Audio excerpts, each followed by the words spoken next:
ഇന്നാ അൻസൽനാഹു ഫീ ലൈലത്തുൽ ഖദ്ർ വമാ അദ്റാക മാ ലൈലത്തുൽ ഖദ്ർ ലൈലത്തുൽ ഖദ്രി ഖൈറും മിൻ അൽഫി ശഹർ.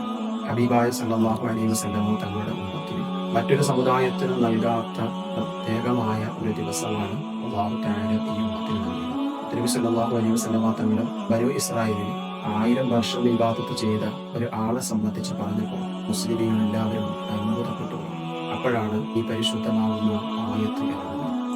ഗതകാല ജീവിതത്തിൽ ദീർഘായുസ് ലഭിച്ച ആ സമൂഹത്തിന് ഒരുപാട് നന്മകൾ ചെയ്യാൻ അവസരം കിട്ടി. ആ ഒരു അവസരത്തിലേക്ക്, അതുല്യമാവുന്ന വിഭാഗത്തിലേക്ക് നബി സല്ലല്ലാഹു അലൈഹി വസല്ലം തങ്ങളുടെ ഉമ്മത്തിനെ കൂട്ടിക്കൊണ്ടുപോവുകയാണ് ഈ ഒരു ദിവസം. റമദാനിന്റെ അവസാനത്തെ ഒറ്റ രാവുകളിൽ ലൈലത്തുൽ ഖദറിനെ പ്രതീക്ഷിക്കാം. 80 വർഷം ഇബാദത്ത് ചെയ്ത കൂലി ലഭിക്കുകയാണ്. അങ്ങനെ നോക്കുമ്പോൾ ബനൂ ഇസ്രായേലിൽ ഇബാദത്ത് ചെയ്തവരുടെ മേഖലകളിലേക്ക് ഹബീബായ സല്ലല്ലാഹു അലൈഹി വസല്ലം തങ്ങൾ പറയുന്നത്, ഫീഹി ലൈലത്തുൻ മിൻ അൽഫി ശഹർ, 1000 മാസത്തേക്കാൾ കൂടി ആ രാവിലെ അല്ലാഹു സുബ്ഹാനഹു വ തആല ഉമ്മത്തിന് നൽകും. മൻ ഹുരിമ ഖൈറഹ ഫഖദ് ഹുരിമ.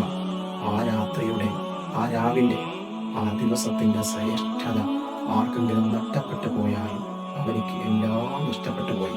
അല്ലാഹു സുബ്ഹാനഹു വ തആല ലൈലത്തുൽ ഖദർ കൊണ്ട് വിജയിച്ചവരിൽ അല്ലാഹു നമ്മളെല്ലാവരെയും ഉൾപ്പെടുത്തി തരട്ടെ. ആമീൻ.